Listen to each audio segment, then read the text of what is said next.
Ha? Kasama po ako sa campaign team. Kasama mo siya sa campaign? Kasama po ako sa campaign team po ni Attorney Roque, Mr. Oo Chair. nga, pero 2023 yung pinag-uusapan natin. Anim na beses yes. kayong lumabas sa bansa. Wala namang kampanya na nangyari noong 2023. No, Paiwas ka talaga kaagad eh. Di ba? Yes, Mr. Chair. Oh, anong kampanya ang nangyari noong 2023? Ang pinag-uusapan natin, yung paglabas nyo sa 2023 ng 6 na beses. Yes, Mr. Chair. Oh, ano yung rason mo na kampanya? Bakit nawala ka na bilang EA, eh nagtuloy pa rin yung serbisyo mo sa kanya? And ang trabaho mo parang personal duty nurse ka o PDN. Parang alalay po ako, Mr. Chair. All around alalay po ako. Ano po yung iutos ni Sir Harry, gagawin ko lang So, po. alalay ka. Yes. So, lahat ng bagay, trabaho mo. Parang ganun po, Mr. Chair. Ganon. Thank you, Mr. Chair. Hello po mga ka-viral, welcome back ulit sa aking YouTube channel, AR De La Serna. Binaliktad na si Attorney Harry Roque sa Quad Committee. Nasukol kasi siya ng mga magigiting na mambabatas kung ano ang tunay na ugnayan nila ni Attorney Roque at bakit meron silang joint bank account sa BPI na naglalaman ng milyon-milyon. Nagtaka ang Quad Committee kung bakit meron silang joint account.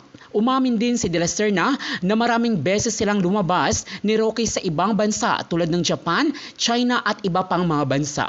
Subalit hindi malinaw kung ano ang kanilang ginawa doon.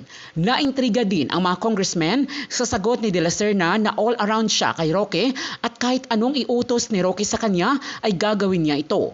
Inamin din niya na malaya siyang nakakapag-withdraw ng pera sa kanilang bank accounts kahit ilang milyon pa ito.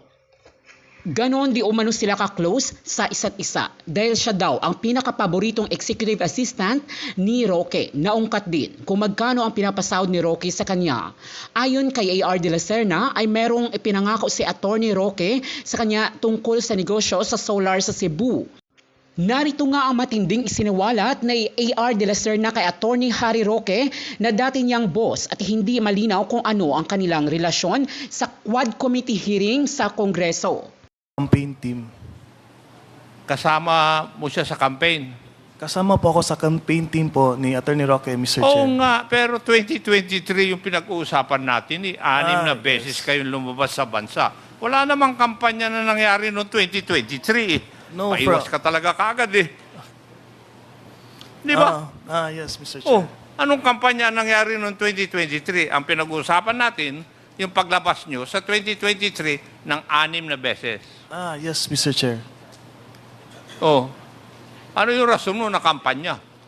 Bakit nawala ka na bilang EA, eh nagtuloy pa rin yung serbisyo mo sa kanya? Matanong ko, magkano bang sweldo binibigay sa iyo ni Attorney Roque? Para po siyang may basic pay na 20,000 a month po, Mr. Chair. 3,000 naman? 20 po, 20. 20,000 a month. Okay. And ang trabaho mo parang personal duty nurse ka o PDN. Parang alalay po ako, Mr. Chair. All around alalay po ako. Ano po yung iutos ni Sir Harry, gagawin ko lang So, po. alalay ka. Yes. So, lahat ng bagay, trabaho mo. Parang ganun po, Mr. Chair. Ganon. Thank you, Mr. Chair. Yun lang. Thank you, Congressman Nakop. Mr. Chair? Yes, Quick- Congresswoman Sansing. Opo, quick interjection lang po, Mr. Chair. Because during the last hearing po, I interpellated Mr. De La Serna. He said on record that his salary is between salary grade 17 to salary grade 20. So if we look at it po, it's roughly between 37,000 to 52,000 a month, Mr. Chair. So I just wanted to clarify, Mr. Chair, the response that his salary is 20,000 pesos per month. Mr. And Chair also, po. Mr. Chair, in addition to that, Mr. Chair, in the last hearing, Congresswoman Mika asked Mr. De La Serna what specific job description is he doing for Harry Roque. And he said he's in charge of the social media accounts of Mr. Roque. Now he's saying he's alalay all around. So mukhang may inconsistencies doon sa mga sagot ni Mr. De La Serna kay Chairman Romy Acop. Thank you, Congresswoman Sansing and Congressman Zia. Narinig mo yung tanong ni Congresswoman Swansing, no? Yes po, Mr. Chair. Okay. Anong sagot mo sa kanyang katanungan? Can I answer first the question of Congressman? Adjong. Yes po. Yes. With relations to your question po, Your Honor, nag-start po ko SOCMED ni Attorney Roque po noong 2020. Tapos naging EA po ako ni Sir Harry noong 2021 hanggang sa sinama niya ako as campaign after nung Malacanang stint. Sinama po ako sa election staff. After po ng election staff, iilan na lang po kaming natira to work in his office. I have one of them, pero ganun po talaga, pag sino yung naiwan, sa kanya din naiwan lahat ng trabaho. And to answer Congresswoman Swansing, the salary grade 17 to 20 was the salary grade in Malacanang, not in the private employment of Attorney Roque po. Mr. Chair, quick Please follow-up proceed. lang po. If naiintindihan po namin, pumayag po kayo na bumaba po yung sahod nyo mula sa dati nyo pong tinatanggap na 37,000, pababa po sa 20,000 per month. Meron kasi kaming private na conversation with Attorney Roque if parang if yung meron siyang inutos sa akin regarding a business venture niya. If that would boom, then I would greatly benefited also po, Your Honor.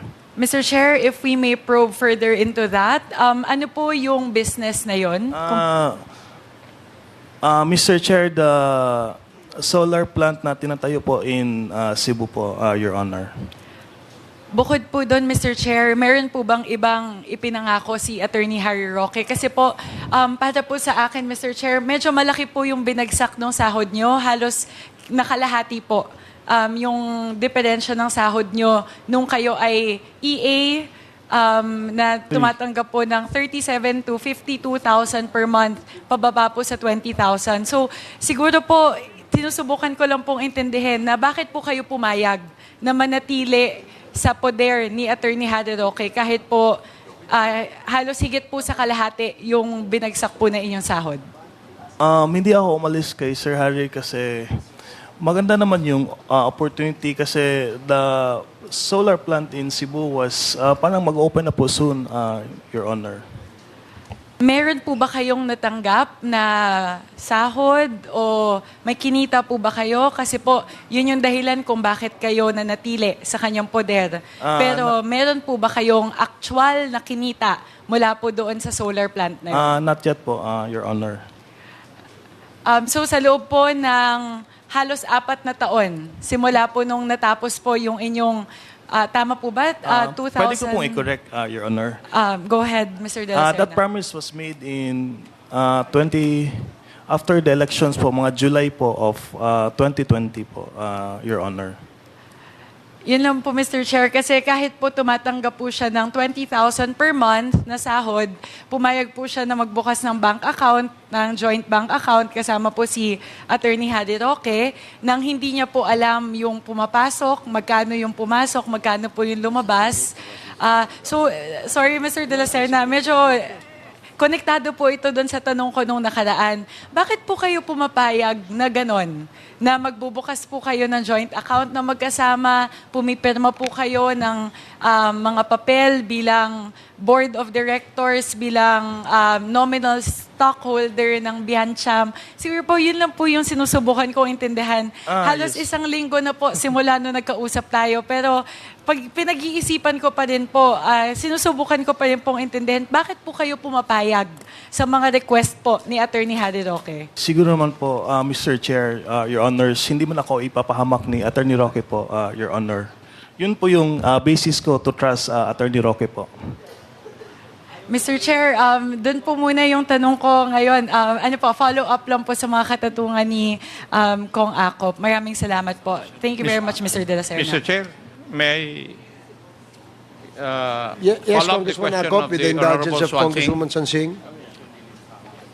Mr. De La Serna, pumapayag po kayo na magkaroon ng joint account ni Atty. Roque.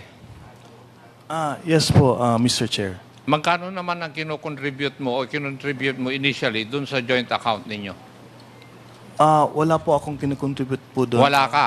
Yes, Wala kang nidadagdag doon sa joint account ninyo ni Atty. Roque. Yes, tama po, Mr. Wala. Chair. Pero you're authorized na mag-withdraw. Yes po, Mr. Chair. Yun ang usapan po ninyo. Yes, Mr. Chair. Ganon. Yes po, Mr. Chair. Nalalaman ko lang yan, nangyayari yan sa mag-asawa, mag-ina o mag-ama eh. Di po ba? Di ba yung joint account? Ano sa tingin mo, iho? Hindi ko man po pinapakilaman yung pera po ni Atty. Roque po. Maliban Mr. lang, kung pinapatago niya yung pera sa iyo. Kasi hati kayo. Halimbawa, 5 milyon, hati kayo, di 2.5 kayo. Ay, hindi, Pero ikaw na mismo umamin na wala kang idinagdag o isinama doon sa joint account ninyo. Yes po, Mr. Chair. Ginagawa lang yan ng magulang doon sa anak eh. Di po ba? O kaya sa kanyang asawa, magjo-joint account sila? Di po ba? Ano sa tingin mo? Inutusan lang po ako, Mr. Chair. Sumunod lang naman po ako. Inutusan ka lang and sumunod ka. Yes, Eh Mr. kung Chair. sasabihin ba niya, lumundag ka sa bangin, lulundag ka? Hindi naman po siguro, Mr. Chair. Okay. Thank you, Mr. Chair. Thank you, Congressman Akop. Mr. Chair, my apologies. Very quickly lang Okay, po. sige, Just please. 2 questions. Mr. De La Serna, you mentioned a solar power plant na business venture nyo ni Attorney Harry Roque. Meron ka bang stake doon sa kumpanya na yun? No po, Mr. Chair, Your Honor, no stake. Zero stake. Paano siya nangako sa'yo? Anong klaseng kita galing doon sa solar plant? Mangailangan kasi ng tao na mag-supervise on the construction in Cebu po noon, Your Honor, Mr. Chair. Ako po yung taong mag-supervise po doon sana. If you don't mind, Mr. De La Serna, may you please share the name of the solar plant that you're talking about? Hindi pa, I'm so sorry po, Your Honor, Mr. Chair. Hindi pa kasi siya nagmamaterialize. Having a case now in Cebu with that, I'm so sorry, I'm not allowed to talk about the case also po, Your Honor, Mr. Chair. Mr. Chair, we're not asking for specifics about the case. Pwede lang po, yung pangalan lang po nung solar plant. Pwede ko i-check, Your Honor. At stockholder po ba si Attorney Harry Roque dun sa Cebu plant na yon? I cannot answer what I do not know po, Your Honor. Opo. Yun lang, Mr. Chair, kasi binabalikan ko lang po kasi nung nakadaang interpellation po, under oath, sinabi po ni Mr. De La Serna, dalawang corporation lang po yung stockholder siya na pinakiusapan po siya ni Attorney Harry Roque. So, kinailangan ko lang alamin, Mr. Chair, baka kasi sakaling board of director din po or stockholder din si Mr. De La Serna sa Cebu Solar Power Plant po na ito. Ay, hindi po, Your Honor, Mr. Chair. Maibibigay niyo po ba, Mr. De La Serna, yung pangalan ng solar power plant?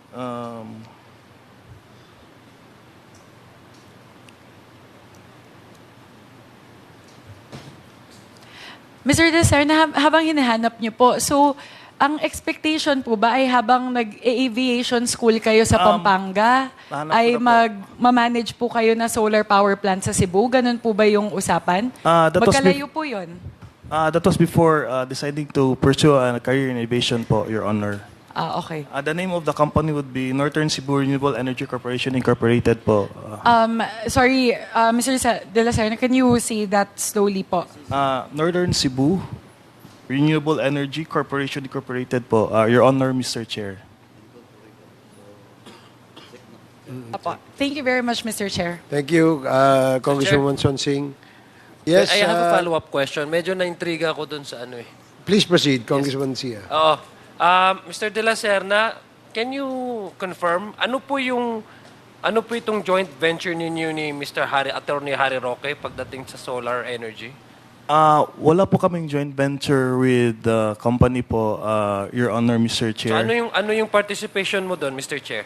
Attorney De La Serna? If magkakaroon po, ma-pursue po yung solar power plant po doon, ako po yung tatao for Attorney Roque in Cebu po, Mr. Chair, Your So Honor. stockholder ka din doon kumpanya? No, I'm not a stockholder there, Your Honor. So ano yung specific na ano mo, participation mo? We'll just manage the construction of the solar panel po, Mr. Chair. Okay, To so- update po, Attorney Roque, Okay. which is he will be in Manila. Ako So in ibig sabihin, pag ikaw ang tao niya doon, at least you have a basic knowledge of how solar business is being run. Am I correct? Ang pagkakaintindi ko po before, Your Honor, Mr. Chair, ako lang po yung mag-update kay Sir Harry on ano po yung nangyayari Hindi, po pero in ang sinabi Cebu. mo, Mr. Chair, kanina is you'll be the tao.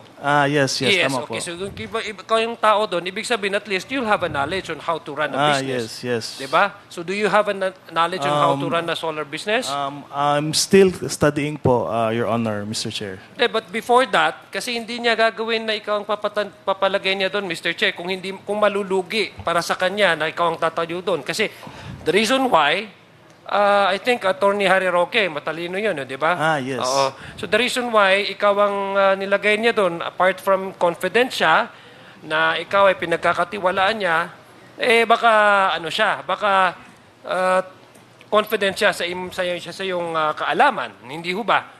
Ang pagkakaalam ko po, Your Honor, Mr. Chair, ang trabaho ko lang po doon is to update Attorney Roque po sa mga but you updates said- po in Cebu. So you said that you'll be the person in charge of the ano, ha? Ito yung sinabi mo, you'll be the person in Yes. charge in Cebu to update, not only to update Harry Roque, but you'll be the alter ego of Attorney Roque. Mostly po ng work ko talaga po, Mr. Chair, Your Honor, is to update Attorney Roque po sa mga ventures Sinabi niya mo, po. okay, let me go back to my previous question. Tinanong kita, Yes. do you have a basic knowledge? Sabi mo, nag-aaral. So can you please update me, ano yung eksakto na,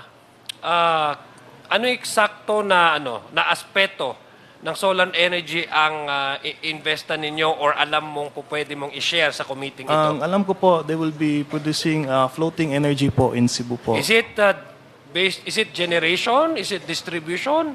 Or do you also involve in transmission lines? Do you Generation provide po. Ano? Generation po. sa generation? So malaki yan, ha? Kasi ibig sabihin you'll be Yes. producing energy. So how much is that? Would you know how much is the? Yun ang hindi ko po alam, Your Honor. I'm so sorry. So wala kang alam doon sa paano mo Actually- i-update si Mr. Harry actually, Roque to- kung wala kang actually- kaalam-alam? Actually po, Your Honor, Mr. Chair, hindi po siya nag-push through po as of now. What do you mean hindi na push through? Sa nabanggit ko po kanina, Your Honor, Mr. Chair, they're having a case in Cebu. They're having a problem with some stuff po doon. So what year was this? Ang alam ko po, this year? This year po. Last year po pala, Your Honors. 2023. Yes, Your Honors, Mr. Chair. Okay. For now, Mr. Chair, Mr. Chair, may we know the status of Ms. Ong? Would she be available for the questions, for answering questions, Mr. Chair? May we know, Mr. Chair, what's the status of Ms. Cassandra Ong? Apparently, since she's still not here, she's still being checked by the doctor. So, looks like it will take a while, Konzia. So, we may ask questions to other resource persons present. If Congressman Zia is done, Actually, I'm reserving my questions for Ms. for Ong. Congresswoman, for Ms. Ong, yes. Ms. Ong, okay. So ako, meron lang akong tanong dito kay Mr. Linsangan at kay Mr. Chua. Nung last hearing, tinanong ka namin kasi meron kang binentang lupa. No? Tama ba? Good afternoon, Mr. Chair. Yung pong pagbebenta ng lupa, Mr. Chair, is authorized representative lang po ako, Mr. Chair. So, authorized representative kanino nung may-ari ng lupa? Yes, Your Honor. Sino po ba ang may-ari ng lupa? Ang may-ari po ng lupa, Mr. Chair, is si Mr. De Mayo, Mr. Chair. Mr. Di Mayo. Yes, Mr. Chair. So, mayroon siyang SPA na Yes. pinirmahan para sa'yo. Yes, Mr. Chair, meron po. Nag-provide ka ba ng kopya ng SPA dito? Yes, Mr. Chair, meron po. Okay. So, magkano yung bentahan ng lupa? Based doon po sa document na na-retrieve ko, Mr. Chair, is around 7,500 per square. And how big is the property?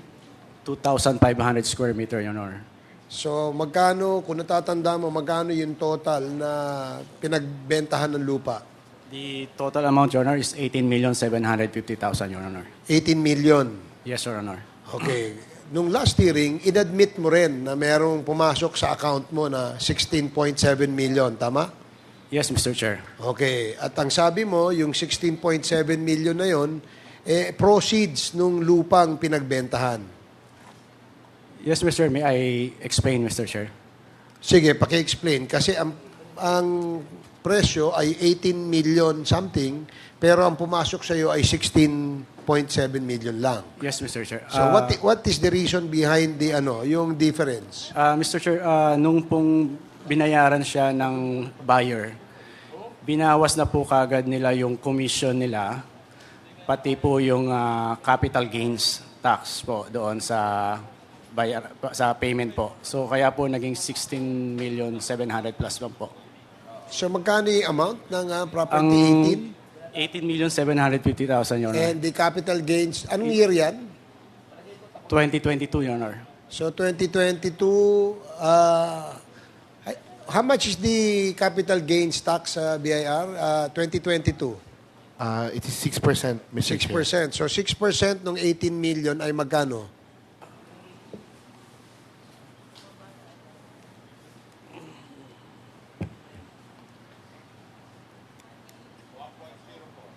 So 1.04 million yung capital gain.